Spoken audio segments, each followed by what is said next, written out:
Bluey est l'un des dessins animés les plus appréciés au monde en ce moment. Mais tous les personnages ne reçoivent pas le même traitement de la part des fans. Certains sont adorés, certains sont vraiment épuisants à regarder. Et quelques-uns se situent quelque part au milieu, tout dépend de la personne à qui vous demandez.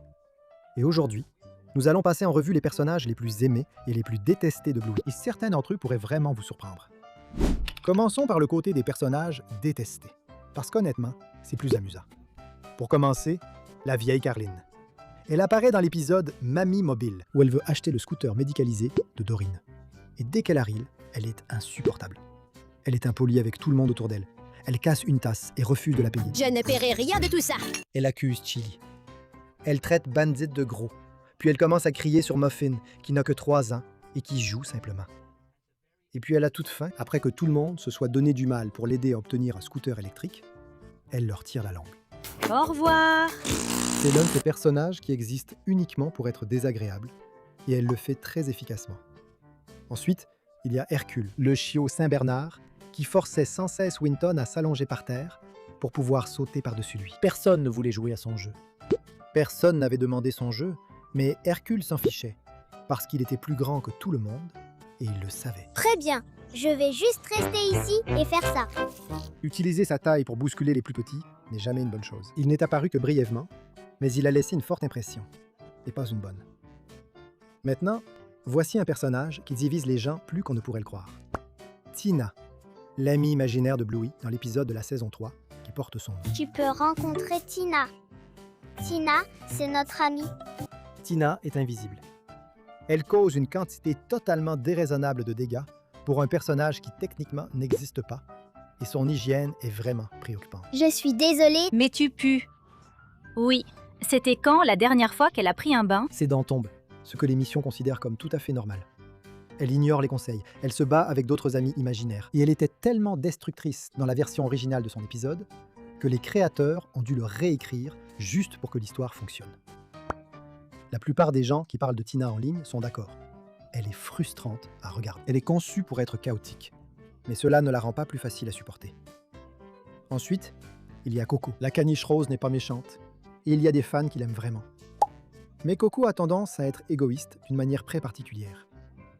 Dans Les Filles sauvages, elle essaie de forcer ses amis à ne jouer qu'au jeu qu'elle veut. Dans Cirque, elle pousse Bluey à faire en sorte que Mackenzie soit son mari imaginaire.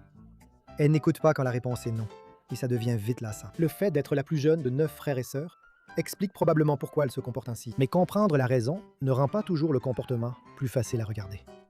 Judo est un cas similaire. Dans l'épisode Papillon, Judo est vraiment méchante avec Bingo. Elle ne veut pas jouer avec elle et fait en sorte que Bingo se sente sans aucune valeur. Qui est mon ami? Elle s'excuse à la fin de l'épisode, mais ce moment est resté dans l'esprit des gens. Beaucoup de fans trouvent Judo agaçante, même dans les épisodes où elle ne fait rien de mal. Et cela revient surtout à la façon dont elle a traité Bingo cette fois-là. Parlons maintenant du père de Chloé. C'est pas du tout une mauvaise personne, mais il a une façon bien particulière d'être agaçant, que les adultes reconnaissent immédiatement. Il ne peut pas s'empêcher de corriger les gens. Dans l'épisode Poulpe, les enfants jouent joyeusement à un jeu, et il interrompt tout pour préciser que les membres du poulpe sont en fait des tentacules et non des bras. Personne ne lui a rien demandé. Le jeu se passait très bien. Il fallait juste qu'il le dise. Il veut vraiment participer avec les enfants, mais il ne sait pas comment désactiver la partie de son cerveau qui a besoin d'avoir raison, même quand tout le monde veut juste jouer. Beaucoup de gens ont déjà rencontré quelqu'un exactement comme ça, ce qui explique probablement pourquoi la réaction à son égard est si forte. Et puis, il y a Grand-Père Bob. Certains fans ne savaient même pas qu'il était encore en vie. Il y a même eu une théorie pendant un moment selon laquelle il était décédé. Lorsqu'il est apparu pour la première fois dans l'épisode Flashback Conte de fées, il ne se souvenait même plus du nom de son propre fils, et il n'a rien fait pour aider Bandit à recommencer à parler. C'est un père qui ne fait tout simplement pas très attention. Et c'est cette partie que les fans ont du mal à pardonner. Il réapparaît dans l'épisode du panneau, après avoir été en Inde, ce qui soulève plus de questions que de réponses. Le jury n'a pas encore tranché concernant Grand-Père Bob. Passons maintenant du côté des personnages appréciés. Et il y en a vraiment des formidables ici. Sneakers n'a pas énormément de temps à l'écran, mais les fans qui l'aiment lui sont dévoués. C'est un chien aux pattes courtes, qui arrive toujours dernier à chaque course, et cela ne semble jamais le déranger. Il continue simplement d'avancer, encourageant tout le monde, alors qu'il est encore quelques pas derrière. Il y a quelque chose de vraiment rafraîchissant chez un personnage qui a une limitation et qui n'en fait jamais un problème pour les autres. Il est juste là, et il s'amuse. Les fans adorent ça chez lui. Muffin apparaît sur les deux listes, selon à qui vous demandez. Certaines personnes l'adorent, elle est vraiment drôle, imprévisible, et elle apporte une énergie à chaque épisode que la série n'aurait pas sans elle. Mais beaucoup de spectateurs la trouvent épuisante. Ses crises sont un peu trop réalistes. Et si vous avez déjà eu affaire à un tout petit qui n'a pas assez dormi, certains épisodes de Muffin ressemblent moins à une comédie et plus à un flashback. Elle n'est pas censée être facile. C'est une enfant qui n'a pas encore appris à se réguler, et la série sait exactement ce qu'elle fait avec elle, même quand c'est difficile à regarder. Calypso est l'un des personnages les plus universellement adorés de toute la série. C'est l'enseignante la plus intelligente et la plus perspicace qu'on puisse imaginer. Elle comprend ce que ses élèves traversent, sans qu'ils aient jamais besoin de l'expliquer. Elle les guide pour qu'ils résolvent eux-mêmes leurs problèmes. Et il y a quelque chose de presque magique dans la façon dont elle agit. Discrètement présente, jamais envahissante, sachant toujours exactement ce qu'il faut à chaque instant. Tous les fans se souviennent de Calypso. Jean-Luc n'est apparu que dans un seul épisode, mais les fans qui l'aiment le font savoir haut et fort.